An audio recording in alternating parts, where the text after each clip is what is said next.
edge where the cold winds blow. Truth runs deeper than the stories they told. Cowboy criminology, ride the line, getting to the truth behind true crime.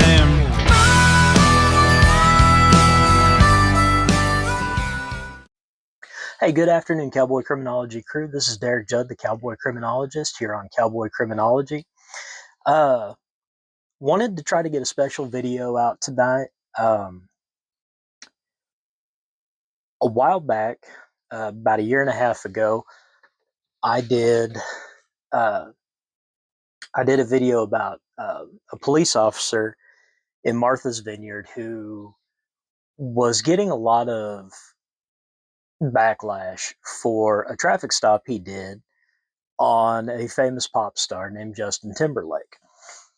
And there was a lot of backlash about people calling him a redheaded Nazi and saying he's trying to make a name for himself, and everything I could find. This officer is just enforcing the law. Nothing more, nothing less. That tends to happen in these types of jurisdictions where affluent people tend to gather.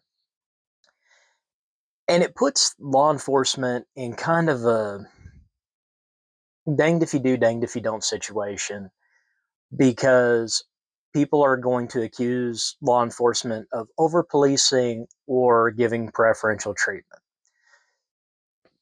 I was thinking about this as I was taking a study break. I went out to grab some food, and I was thinking, what's the best way to address this on Cowboy Criminology?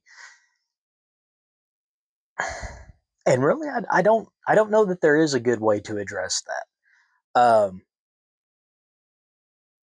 The district attorney's office kind of taken some backlash for just now, a year and a half later, releasing the body camera footage of Justin Timberlake's traffic stop. And I'm going to play devil's advocate. And I don't think my opinions about law enforcement, criminology, the criminal justice system have really changed from being in law school. I think I have a better understanding, and I can understand why it took so long to release the video. And I want you to think about it like this. Is there preferential treatment being given? Yeah, I mean, without a doubt, right? It didn't save Justin Timberlake from getting arrested. Didn't spare him from pleading guilty to DWI charges. The evidence is there. All right. And when the evidence is there, sometimes you just have to take your licks and you have to move on. But in this case, I want you to think about this. You're in a very small, tight-knit community, okay? And this can be anywhere you live, especially if you live in a small town that maybe only has a sheriff's office, that maybe only has a police department, just because it's a very, very small jurisdiction. If you were in Justin Timberlake's situation, would you want your potential jury pool tainted by this video getting out and people being able to, or people trying your case in the court of public opinion instead of a court of law? Okay. That might seem kind of a bleeding heart take on it, but the fact that the body camera video didn't get released until after the case was disposed of, I don't always think that's a bad thing. There's a fine line between transparency within the criminal justice system and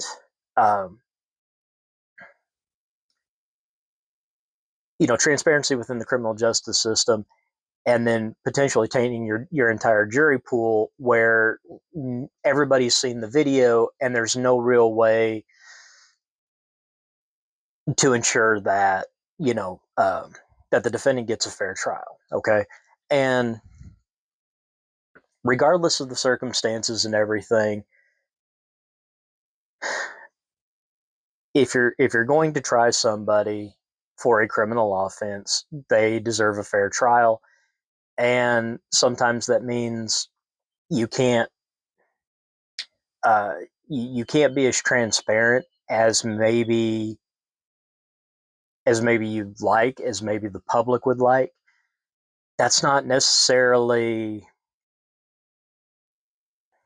I don't want to make this comparison, but it's not like the Epstein files where three administrations have had the opportunity to release the files and none of them have done a really good job of releasing the files. I think that's uh, I think that's a completely different issue. I think that's just a across the board, just a mishandled investigation, and uh, it really is a travesty. It's denying justice for the victims. It's not holding the correct people accountable. And if you followed my channel for any length of time, I try to downplay the political stuff just because I think if you get into the political stuff, you run the risk of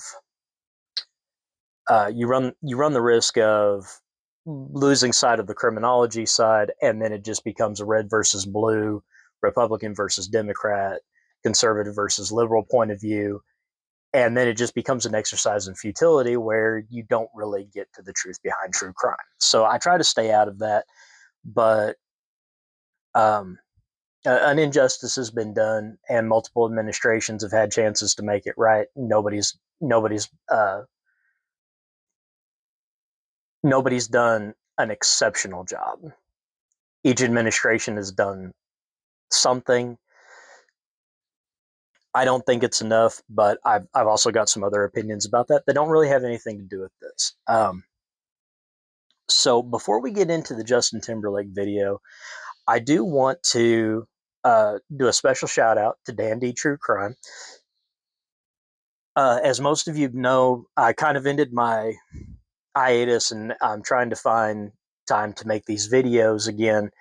Um, just because so many of you have been so patient in waiting for me and wanting to know how I'm doing in law school, and uh, partly because Dan D and a lot of his subscribers have uh, kind of reached out to me and wanted to know why I quit making videos, and Dan D really made me realize how much I missed making these videos and how much I missed interacting with my subscribers and my commenters. Um, it really is a great way to reach people. And I think what the wonderful thing about YouTube does is the sophisticated algorithm that it has, it really does allow people to find content that really speaks to them. Dan D True Crime, I didn't realize this until last night. I didn't realize Dan D had only had his YouTube channel going for 6 months. Y'all, in 6 months, he has over 800 subscribers. I think he's at 804 right now. Which is tremendous. Just in the short time we've been interacting, he's gained almost 100 subscribers, and I think that's fantastic.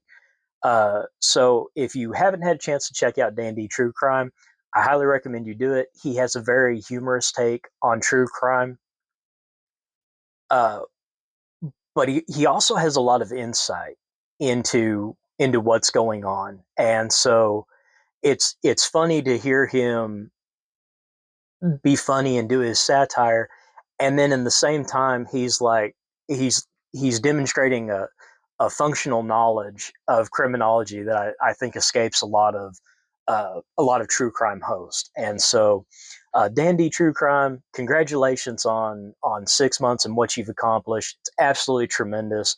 I look forward to working with you in the future. I've had just nothing but a great time, and if y'all get a chance to catch Dandy live on Friday mornings or Friday evenings, participate in the chat. The conversations in Dandy True Crime chats are they outweigh discussions that I had in master level classes learning about criminology. So there's a lot of good conversation. It's a lot of fun. It's a great community to be a part of. I'm glad to be a part of it. I want to thank Dandy and his subscribers for dragging me into Sarah Boone. She is the true crime gift that just keeps on giving, and I cannot seem to escape her for love or money. Uh, being be that as it may, Dandy, just keep up the good work. Thank you to you and your subscribers. Y'all are fantastic. I wish you nothing but the best in the future. With that being said, I've been toying with the idea of doing a live, and the idea kind of came to me. Um, I've always said that I love the growth of my channel because it's very organic, and people come to my channel and they find it, through the algorithm, or it's recommended by somebody else, and they find value in that. So my channel hasn't grown nearly as quickly as I would have liked it to. Um, I think everybody feels that way when they try to do something like this. It never seems to grow fast enough. But I do like the organic growth because I look at the comments that get left and I'm just blown away by the thoughtfulness of the questions and the discussions that happen. And sometimes I feel bad because um, I only have there's only so much I can do in the chat, and it's really hard to convey the meaning um, in a without doing a dissertation on it and just completely boring you, and having you think, wow, that seems like a really complex explanation for what I asked. So I'm toying with the idea of doing a Ask the Cowboy Criminologist live. If that's something you'd like to see, please put it in the comments. I'd like to talk to before I do that, because Katie Zed and Dandy True Crime, they do lives, and I don't want to take anything away from them, and so I'd like to kind of coordinate with them and see what a good day for their viewers would be to do a Ask the Cowboy Criminologist live. Um, and I'm hoping eventually we can get Katie Zed and Dandy True Crime and myself all together and do a live and just look at body cameras or break down court footage, or who knows where it's going to lead. They're two fantastic subscribe or I'm sorry, YouTubers who have reached out to me, and I'm very grateful to them. And so, out of respect for their channels and what they do, I want to make sure I don't step on any toes, but they have great communities, so I'd love for them to be able to view what I'm doing without having to sacrifice one or the other. So uh, definitely try to be respectful of that. Okay. So for those of you who've been following my channel for a while, when I review body camera footage or an interrogation or something like that, I love to do a first look. I don't want to have um, preconceived notions is not the word. I don't want my opinion to be overly dependent on what I've seen from other channels. Um, Kind of got myself in a little bit of trouble on Dandy True Crime. He was doing Friday night. He was talking about the Russell Williams interview, and I've been trying to stay away from that because I know he had talked about wanting to have me on, and I just got so involved because the detective was doing such a great job. Um, it really is a fantastic interview and interrogation. The detective is phenomenal, but I try not to, if I know I'm going to give an opinion on it. Um, I want it to be an opinion of first impression and not something that I've broken down frame by frame and can you know it could tear apart. So this is my first time watching the Justin Timberlake video. And so we're going to go ahead and we're going to get started. And let's see. I can already tell um, a lot of times body camera footage gets edited. And so I would like to see what the officer saw. If I remember the case correctly, Justin Timberlake went through a stop sign at an intersection in front of the officer. The officer turned around and pulled him over, noticed signs of intoxication, and had Mr. Timberlake step out of the vehicle. And I think that's where we're at right now. So we're gonna pick it up here from Justin Timberlake being outside of the vehicle, and let's see where we go from here. All right. You're gonna look down at your toes. Guys, I'm just following my friends back to my house. I'm not like these are like really I'm gonna stop it at 15 seconds. Okay. So already the officer's trying to get him to do I believe it's the walk and turn test. And Justin Timberlake's like, no, I'm just trying to follow my friends. That's not a very strong, when an officer asks you to do SFSTs and your initial reaction is, hey, I'm just following my friends. Um, that really is not the best look. And I'm a little upset that the footage is going to be chopped up and edited. Um, that just kind of happens. A lot of times, these different channels will take what they think is important or what they think makes the best uh, makes for the best showing of the material. There's nothing wrong with that, but I think it really deprives people of the ability to get the truth behind true crime when everything they're seeing is overly edited.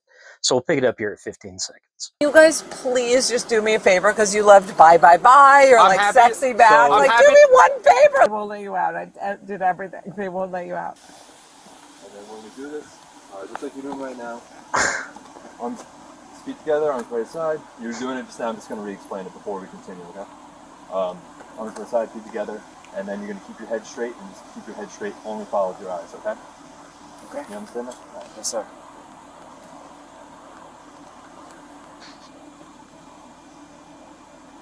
Okay, so this is the HGN test right here. I'm going to stop it at 53 seconds. So the HGN test is horizontal gaze nystagmus, and what that is, it's an involuntary jerking of the eyes.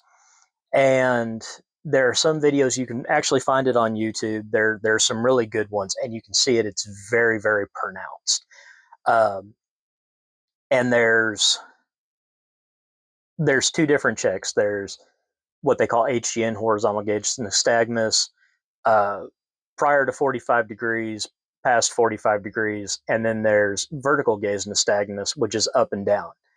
Vertical gaze nystagmus, from what I was always taught, is if you get vertical gaze nystagmus, you are generally dealing with somebody who is going to be over the legal limit of 0.08.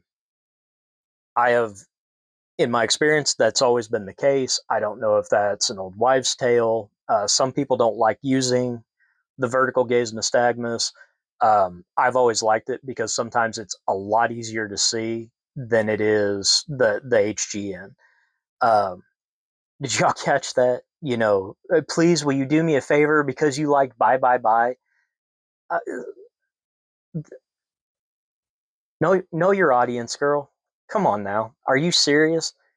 I mean, I don't know these officers, but I seriously doubt, they were sitting there dancing around to, Bye Bye Bye. And uh, yeah, see, I can't even think of another song that they did. I'm sure. I know they were popular. They were everywhere when I was in high school. But yeah, come on, know your audience. I almost wonder if she wasn't hadn't been drinking and maybe wasn't. I wonder if they hooked her up for public intoxication. or if they let her call a ride. Sometimes officers do that, no big deal. But we'll pick it up here at 53 seconds.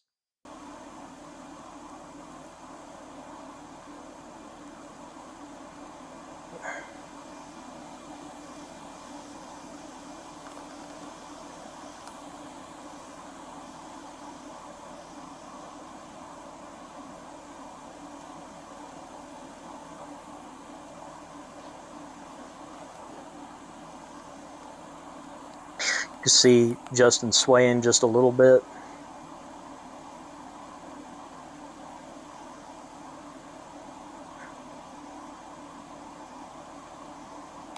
He's turning his head.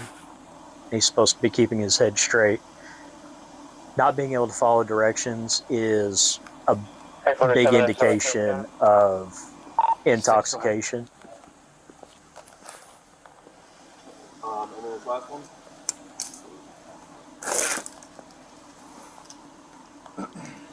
This last one. Your BMW is valid to 6 Rental Car LLC. Your subject, Justin Timberlake, is valid out of Tennessee. Negative 15 euros. Try to keep that head straight. 10-4, thank you. If you could fax this up, please. We'll stop it there at 212. So here's an interesting fact. If you have access to NCIC, TCIC, or whatever the state equivalent is, and that's the National Crime Information Computer or National Crime Information Center, or like for me, it would be the Texas Criminal Information Center. That is confidential, secure information, okay?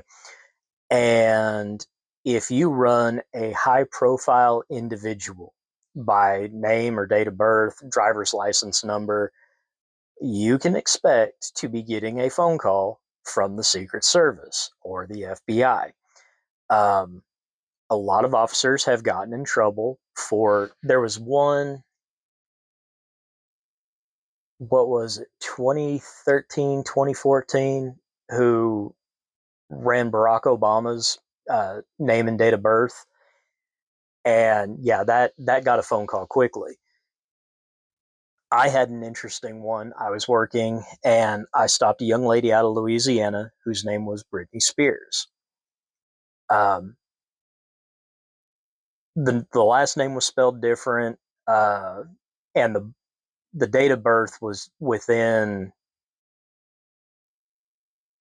just a couple of weeks of the pop star Britney Spears.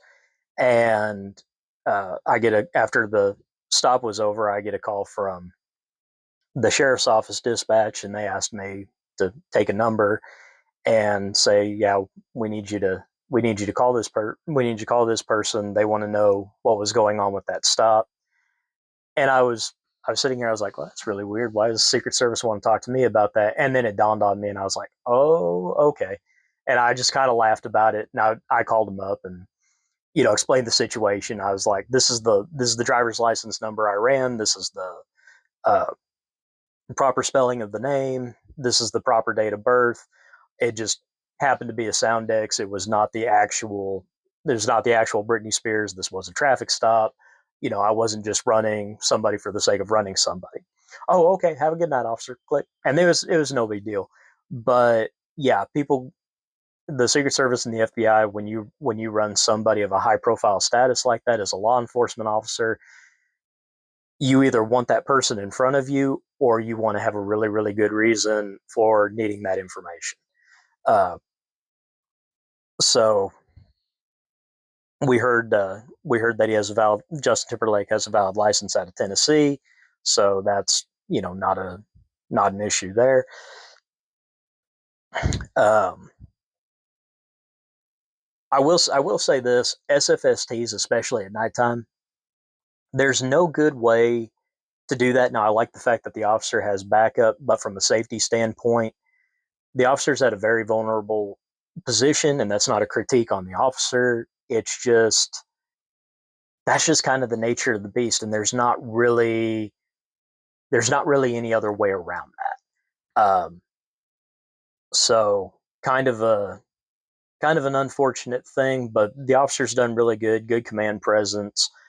So we'll pick it up here at 212. Do you want me You can keep your head straight and just follow with your eyes. Gotcha. When your eyes go up, it's going to be almost like you're looking at your eyebrows. Okay? Got you.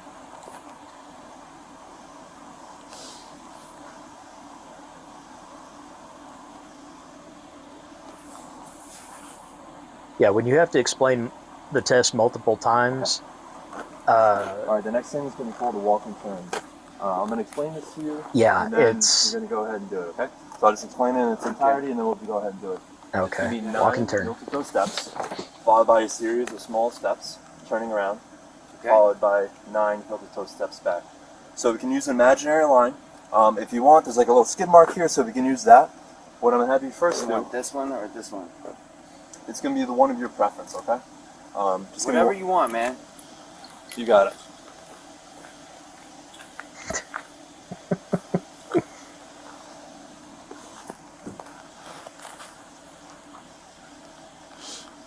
How you doing, man? Good, how are you? I'm good.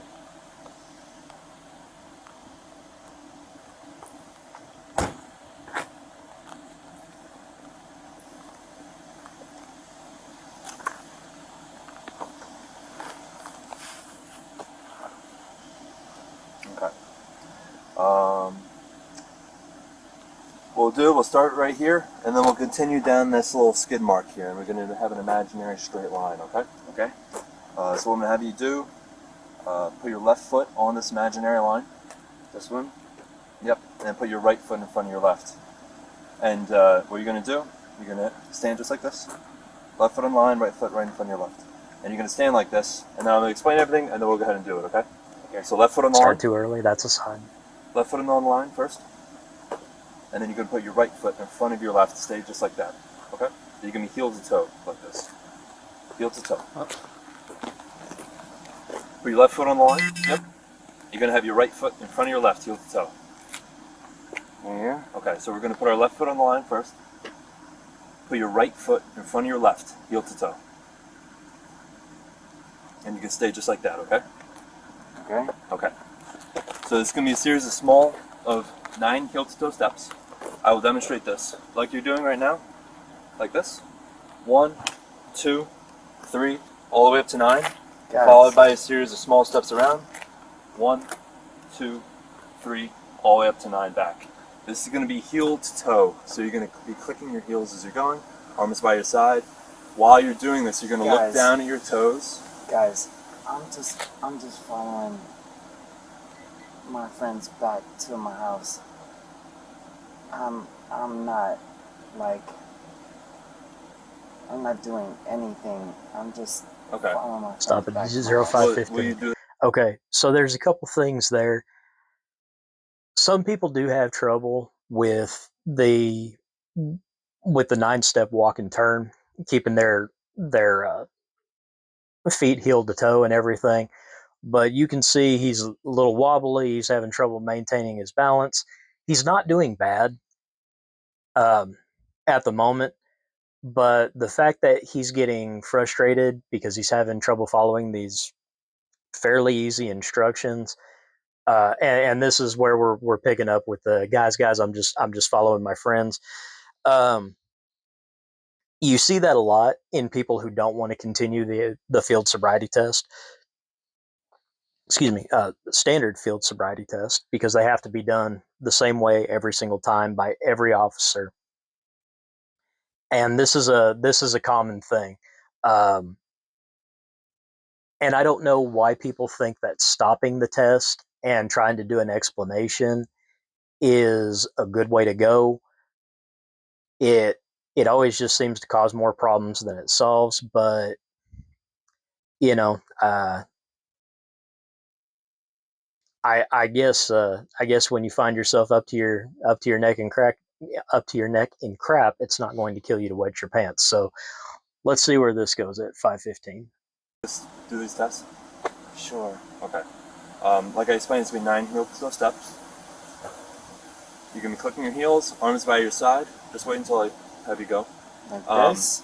arms by your side. So it's going to look like this. Sorry, arms by your side. I've never done this, so Okay. I'm just... Just mimic him. It's going to be arms by your side, just like that, No, while you're that's- doing it. Perfect. Okay. Your eyes are going to be looking at your toes. Okay. So As 0, you 5, take 37. So that's a sign when somebody begins the exercise without you telling them to begin. That's one of the clues, the inability to follow directions.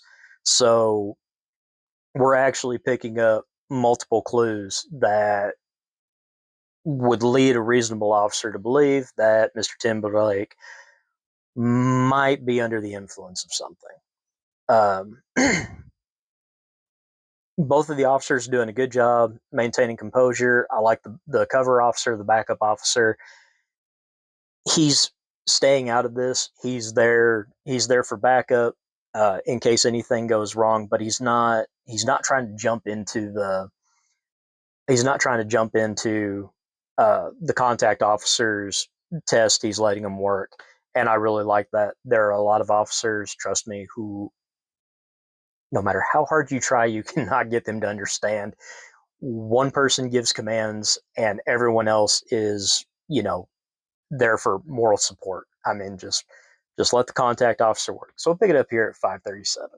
Step 1, 2, 3, 4, 5, 6, 7, 8, 9. Okay. Once you get to your 9th step, like I demonstrated, your lead foot's going to stay planted, and you're going to take a series of small steps around, followed by 9 heel-to-toe steps back. Okay? Again, as you walk, you're going to be counting those steps out loud, looking at your toes. Arms by your side the whole way. So you're going to start with your left foot on the line. Okay. Right foot in front of your left. You got to stay like that, and then Just like this? it's going to look like that. We'll start, okay? We'll start. He's from going the to tell beginning. you when you're supposed to begin. He just Oh, wants you. I'm He didn't, sorry. You're all good. I'm He sorry. just wants you to be in position. He's going to basically tell you when to go. Okay. So I'm going to have you get in position, and then I'm going to say you may begin. I got Okay. you. I got So you. left foot on Perfect. the line. Okay. Right foot in front of your left. Ready? Then you may begin. And then just walk. I'm sorry. I'm Here. I'm Ready? a Ready? little nervous. Left. I'm just Right foot in front. You're going to look down. Ready? 1, 2, Step off the Okay. line. 3, got you. 4, like that. So Okay. you- Hang on. so- Let him tell you when to go. Let him tell you when to go. He's got to tell you when to start. Okay. Sorry. Yeah. No, you're good. Don't worry about it. Sorry. No, I want to make sure. We want to Left make foot sure on you do the this line. right. Right foot in front of your left. Is this my line? Whichever Perfect, yep. imaginary line you make, that's the line you're going to walk. And you may begin. So we'll stop it here at 656. Okay, so I'm not laughing specifically at Justin Timberlake. It's just that any officer who's ever done a DWI where they've actually arrested somebody for driving while they're intoxicated, these standard field sobriety tests, the SFSTs, they follow a very specific pattern, not just for what the officer is supposed to do, but what an intoxicated suspect will do too. And so it's not funny because driving while intoxicated is a serious problem across the country. But from a law enforcement standpoint, to see just how consistent the excuses and the behavior are, it borders on uncanny. So we'll pick it up here at 656.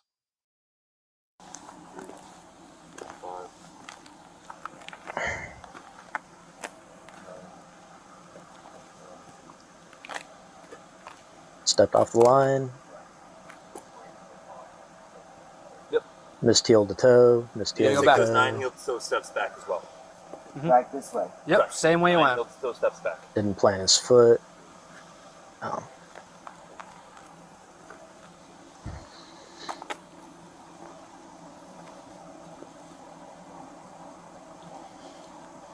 You can see better here. Missed heel to toe. One more test for you. Stepped off the line. So this one's going to be the one-leg stand, it's called. Can't follow so directions. With either foot, one of your choosing, you're going to raise approximately 6 inches off the ground, keeping your foot parallel to the ground. You're going to be looking at your toes, counting aloud as followed: 1 1,000, 2 1,000, 3 1,000, 4 1,000, and so on until I tell you to stop. Same as the other test, you're going to be keeping your arms by your side. You can start with your feet together if you'd like. And you're going to be raising either foot of your choice, left or right, does not Stop matter, it it's here your at choice. 0805. I don't know if this was just edited out or if it wasn't asked, but before you begin SFST testing on a suspect, you're supposed to ask them if they're wearing glasses or contacts, if they have any medical or physical conditions that would keep them from being able to perform these tests, um, any recent head injuries, back injuries, knee injuries, things like that. Because if somebody fails these tests and those questions aren't asked, um, if the officer doesn't ask them, I can assure you a defense attorney is going to ask them. So you always want to be mindful of that and make sure that uh, you can, as an officer, you want to rule that stuff out. You don't want to go into court and they're able to provide a medical record that they were seen for, they'd gotten into a car accident or had fallen and hit their head and sought medical treatment. That's reasonable doubt why they failed the SFSTs. So want to be very careful about that. I don't know if the officer didn't do that. One thing, kind of apropos of nothing, uh, in my DWI stops, I always documented what the weather conditions were like, what the temperature was, what the wind was, all that good stuff. As you can hear, it's a very quiet night. The wind's not blowing. Um, certain parts of the country, the wind blows quite a bit, and you're not going to have somebody out in 40, 50 mile an hour winds trying to do a standard field sobriety test. Uh, that's just not going to look good. But those are some things that can factor into a person's inability to stand straight. If it's exceptionally hot, if it's exceptionally cool. Um, this is Martha's Vineyard in early June, so I'd imagine it's going to be pretty nice. So we'll pick it up back here at 8:05. Foot looking just like this, parallel to the ground. You can be looking at your toes, counting aloud 1 1,000, 2 1,000, 3 1,000, 4 1,000, so on until they tell you to stop. Do you understand that? You want me to re-explain it? Tell me one more time. You got it, no worries. I'm sorry. So, No, don't worry about it. We want to make sure that you understand everything fully, okay? Yeah, of course. Perfect. So one leg stand. Stand with your feet together and your hands at your side. Do not begin until I tell you to do so. Do you understand? Yes. Just like that. Perfect. When I tell you to, I want you to raise one leg, whichever leg you choose. Sorry, guys. Like, I'm like. So whichever leg you choose, you're going to raise approximately 6 inches off the ground, foot pointed out, Just like this. parallel to the ground. I'll tell you when to begin. I'll tell you when to begin. Just you look at me. Just as an example, right? So just like this. Whichever leg you choose, approximately 6 inches off the ground. Okay. While holding this position, count aloud 1,000, 2 1,000, 3 1,000, and so on until you tell to stop. Sorry, When you do this test, Sorry, my heart is racing. when you do this test, keep your eyes on your raised foot. Count aloud by 1,000s. Keep your arms at your sides, and if you touch toes, if your foot touches the ground, if you lose balance, whatever, just bring it right back up, okay? Okay. So if you lose balance, you go down, you're going to bring it right back up to 1,000, 2,000, and just continue your count. So if you go down and 8 1,000, continue. So, like similar to that, yep. Arms by your side, and then let me know when you're ready. So you can put your foot down, and then we'll start. Actually, remember you can stand around. Okay, stop at 0951. Hi, are you with? The officer's not doing the best job of explaining the test and then demonstrating it. That might be causing some confusion. Justin Timberlake might be a little nervous. I mean, yeah, getting stopped by the cops, that can be nerve wracking, especially if you're in a situation where you've consumed alcohol and you're thinking, man, I felt okay leaving the bar. Am I really okay? Am I buzzed? Am I drunk? What's going to happen? There's a lot of things racing through there. So I'm inclined to give Justin Timberlake, some benefit of the doubt. But yeah, I'm going back through DWI stops I've been on, and you'd almost think that there's a script. And you could compare this video of Justin Timberlake's DWI stop to just about any other DWI stop, and you'd find yourself smiling too because it's very consistent. We'll pick it up here at 9:51. Justin? Okay, perfect. Yeah, we're doing a couple tests on him, okay? Help us. What's up? Help. You need help? No, I'm just I'm kidding. able to keep balance. We're just doing a couple of tests on him. I need you to hang out over here just so you don't Okay. interfere with him, okay? Everything okay? Yeah, we just have to do a couple of tests on him, make sure he's okay to drive as well. Okay. If hang not, we can have someone drive him. Right, gotcha.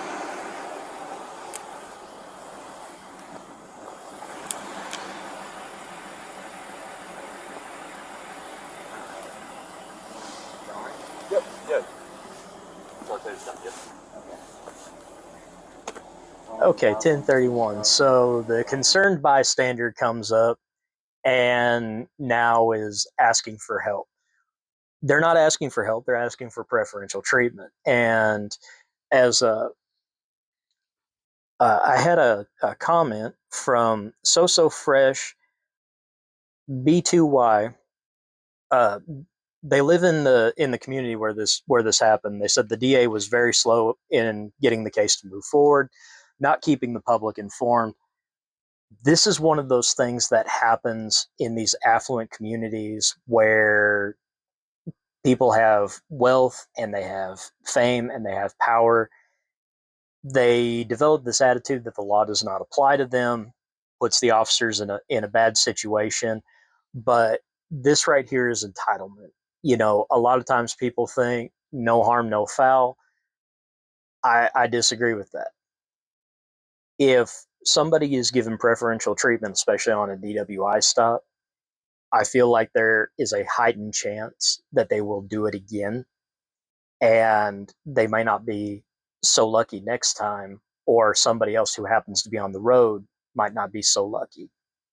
So it's one of those things that does need to be, that deserves more strict enforcement. I mean, if the only thing they had him for was the running the stop sign, maybe a little over the speed limit, that would be one thing. That's an officer discretion thing. Give a warning, give a citation, what have you. Uh, Driving while intoxicated is something where I think the officer should use less discretion and follow the letter of the law. Uh, that's just me, but I'm already annoyed that this lady walked up on the traffic stop. The contact officer has done a great job trying to keep Justin Timberlake in the video so we can see what's going on, get a real accurate view of how he's able to interpret the instructions, how he's able to perform the test, and also keeping his eye out on what's going on 360 degrees around him to make sure he and his partner are safe. That's a great job on the contact officer. Um, he's a little more involved in giving instructions and demonstrations than I'd like. I guess I spoke too soon on that, but you know what? It's not it's not nearly as bad as I've seen in the past. So we'll pick it up here at 10:31. 11,000. That's all good. Swing, By the way, foot these are touches. These are like really hard tests. All right. So the last thing is going to be a pre-screen breath test. So this just lets me know where you're at, and then if you're below the limit, you're going. Yep. Just, maybe someone else could drive because it does seem like you're impaired, intoxicated. Okay. So just one Everybody second. always says that. So 11:04. Yes, these tests are really hard. Some people, if they have certain neuromuscular conditions, will have a very hard time doing these tests. Officers are trained to recognize the difference between somebody just having trouble because of certain ailments, maybe age. Because if I remember right, you shouldn't do this test on anybody who's over 65, if I'm not mistaken. Um, some people might have a hard time doing it, but there's a reason that there's three of these tests. There's three of these tests because it's a different way to check dexterity, performance, ability to follow instructions, and things like that. So that's another thing that you'll hear in these videos is, wow, these tests are really hard. Um, it's not it's not always a dead giveaway, but it comes real close. So we'll pick it up here at 11:04.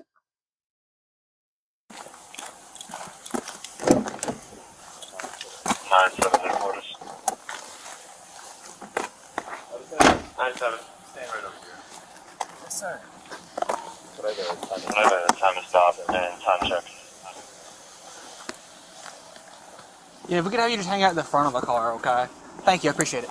Time of stop was 00. Okay, so here at 11:28. Right now they've established reasonable suspicion. They're building to that probable cause um, to arrest for driving under the influence. Um, they're getting a portable breath test, which some jurisdictions will allow officers to use that. As far as I know, I don't believe the portable breath tests are admissible in court. I know they're not in Texas. Uh, you have to have a breath test from a certified intoxilizer operator. Those are usually at the local police department, sheriff's office. They're calibrated by a state chemist, and they have to be inspected every year. There's a lot that goes into that I don't know on that end. I was never an intoxilizer operator. Um, it does seem like a good way to make overtime, because if you're the only intoxilizer operator in a given area, people will call you all the time. But yeah, it's I guess you could look at it as a presumptive test for alcohol, and I think that would be the way I'd write it in my report. Suspect failed SFSTs on, with clues on HGN, 9-step walk and turn, one leg stand, administered a portable breath test for the presumptive test for alcohol, and whatever the results there. I think there's enough. I would probably be ready to make the arrest at this point. I think there's enough probable cause to take him to jail and have him blow on the intoxilizer and go from there. So we'll pick it up here at 11:28. 0035. 15.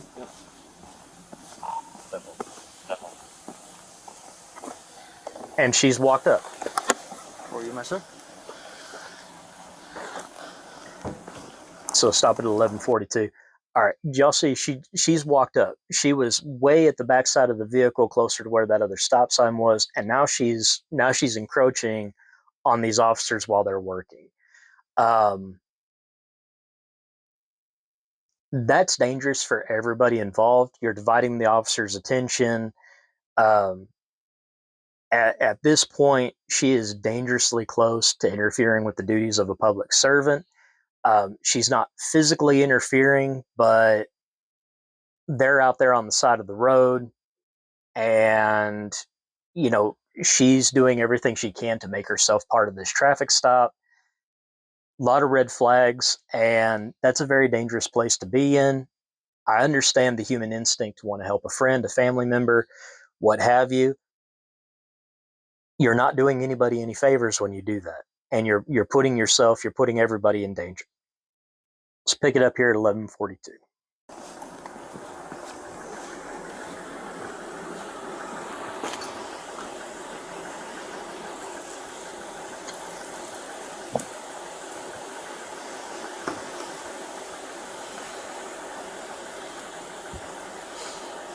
Officer stopped, got her back up to the front of the vehicle.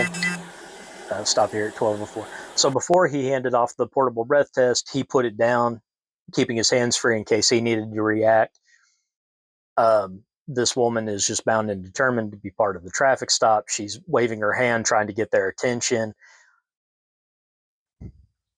She's dangerously close. I've been in these situations where if I had somebody who refused to follow instructions, sometimes I would detain them. I'd put them in hand restraints. I'd set them on the curb, and I would say, "I need you to stay right here. All right, you're not following my directions. You're not helping anything. I need you to stay right here. I will come talk to you when I'm done with the reason for this stop. But right now, you have nothing to do with this, and all you're doing is making things more difficult and prolonging this whole encounter." Um, Sometimes that's the goal, and so let's pick this up at 12:04. I can't wait to hear this.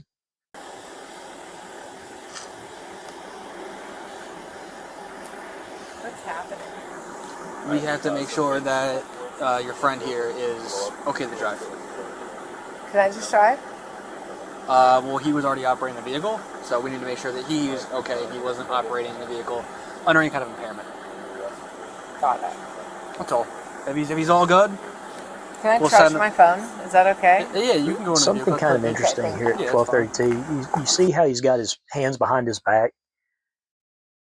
There's some thinking that there's like a subconscious like acknowledgement that, yeah, I know I'm going to jail, and so they're already putting themselves in that position. I don't know. I've noticed that on people with pronounced criminal histories, where they just automatically know, and so they put their hands behind their back. I never let people put their hands behind their back when I was doing traffic stops. I always had them keep their hands out in front of them or to their sides, and I'd always explain why I'm asking them to do that. And usually, when you ask people and you're respectful about it, and you explain, I don't want any misunderstandings. If you just keep your hands in front of you, so I can see them. That way, I can make sure everybody's safe. And when you do that, for the most part, everybody's going to. I've never had an issue with it. And I think that's where a lot of officers get in trouble is they demand compliance. They feel like they don't have a duty or an obligation to explain. And I think that's where you can avoid a lot of unnecessary uses of force if you would just explain why you're asking. It's not that hard. And it looks great to the jury. Like, wow, the officer is being so reasonable. He asked this person to do it. He explained why he was asking. Huh. I always train my officers. You always want to look like the reasonable one in court. If your suspect is yelling, screaming, acting like a jerk, let the jury see that. Don't let the jury see you yelling and acting like a jerk. Okay? So we'll pick it up here back at 12:32.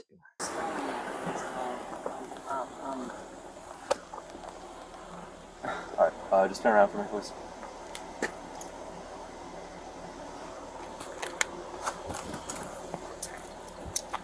All right, I'll take you right on.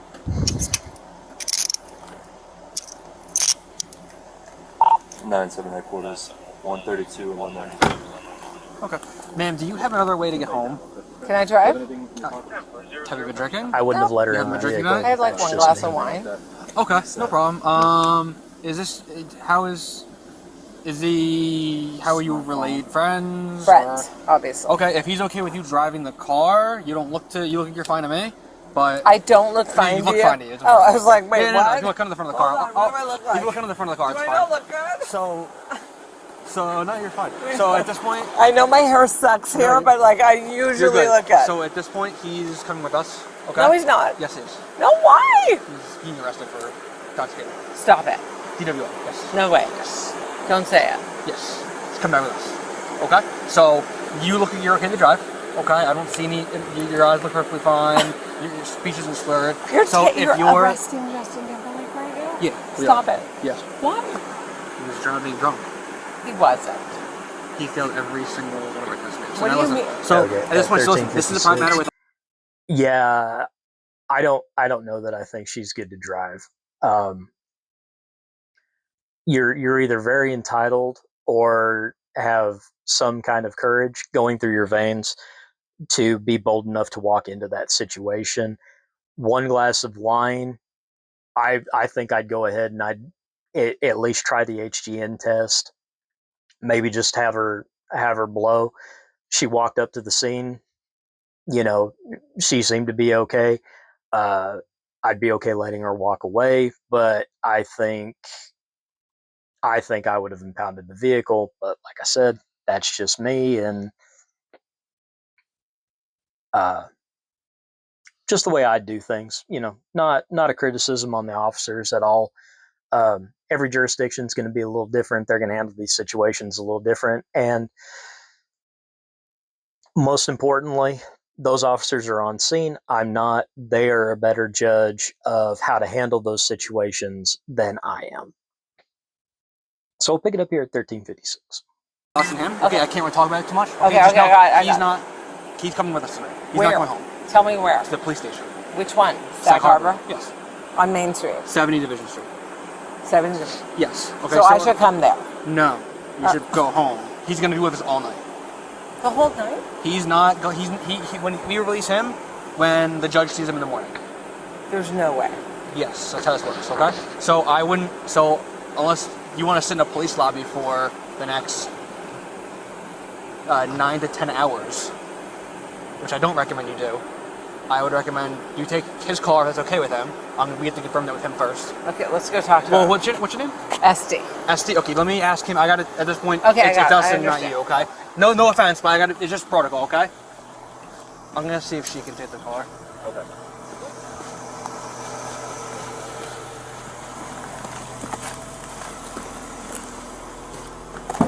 Mr. Timberlake, is SD okay to drive your car home?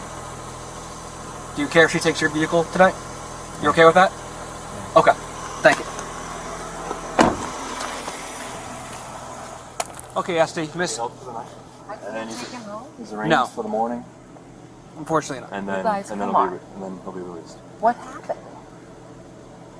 I stopped him based on The observation. entitled. What was he traffic doing? infractions. Tell me what happened. He was unable to. I do unable not to get maintain it. his lane, but I'm not going to continue. We're going to get him back, okay? Because I'm not going to. This is a private matter with us and him.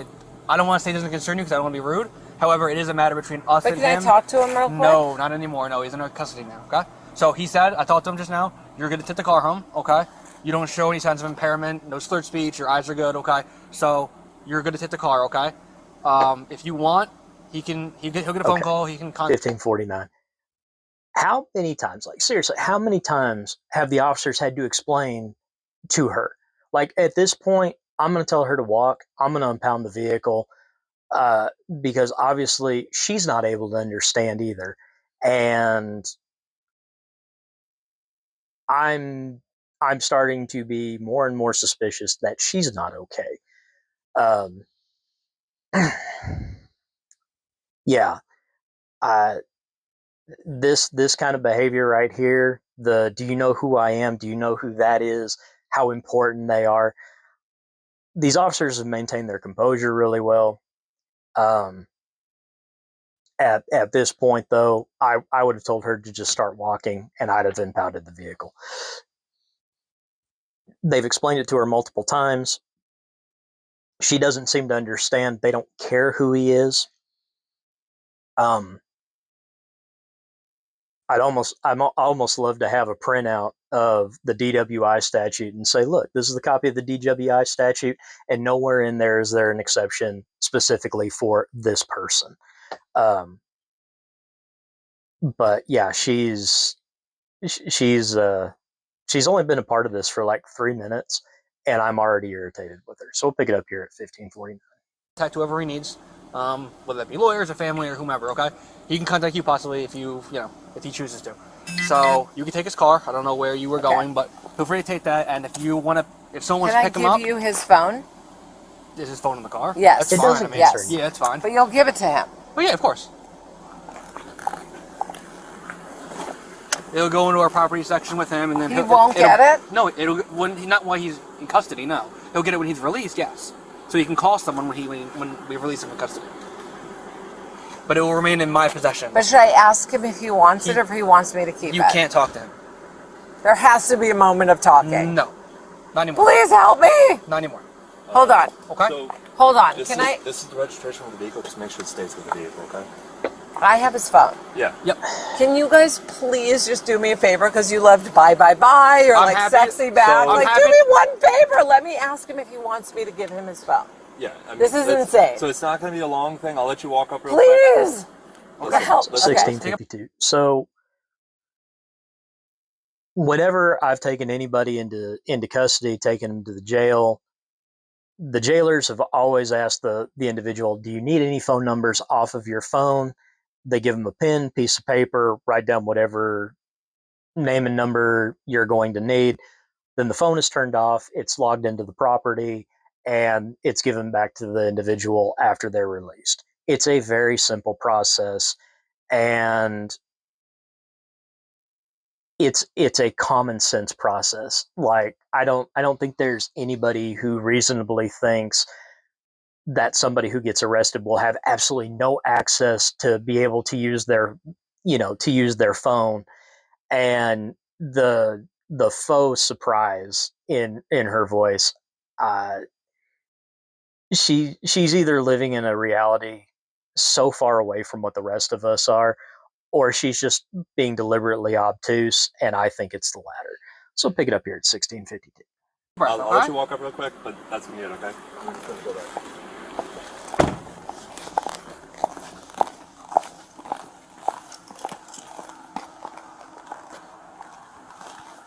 Over here. Where? Yeah, right. Over here. I'm just rolling down. Yep, just follow him. He's rolling the window down, okay? Just do me a favor. We talk from right here, okay? Good. This is fucking insane. I have your phone. Do you want it? They're going to take it when you go in, or do you want me to keep it? We'll give it to you when you're out. Do you want it in your possession or Who not? should I call? What do I do? Tell me what to do quick. I don't even... I don't know. Who's your lawyer? Tell me your lawyer's name. That's all I need. He'll be to allowed know. to call him when eventually, okay? This is insane. For now, Mr. Timberlake, just do you want us to have your phone or They not? won't let you out. I did everything. They won't let you out. I'm like, let me out. You guys, come on. No. I don't Mr. know. Just Guys, let me drive him No. home. Mr. Timberlake, do you want your phone in our custody or not? To release to you when you're out? Yes or no? Guys, why? Mr. Timberlake, yes or no? You can keep the phone now. You can keep the phone.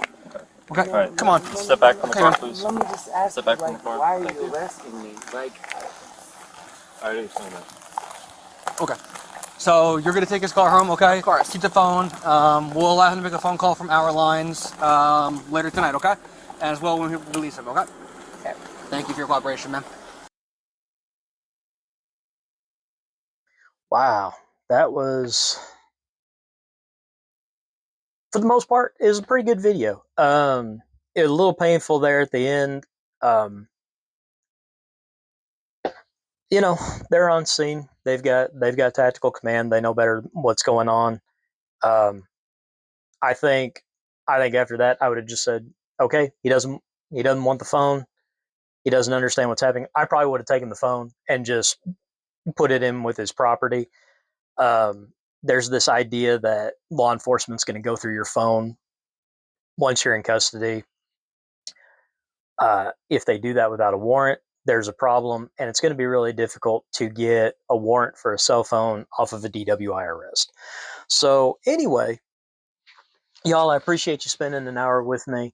I hope you enjoyed the breakdown of the Justin Timberlake DWI stop. I hope it was informative, some good stuff in there.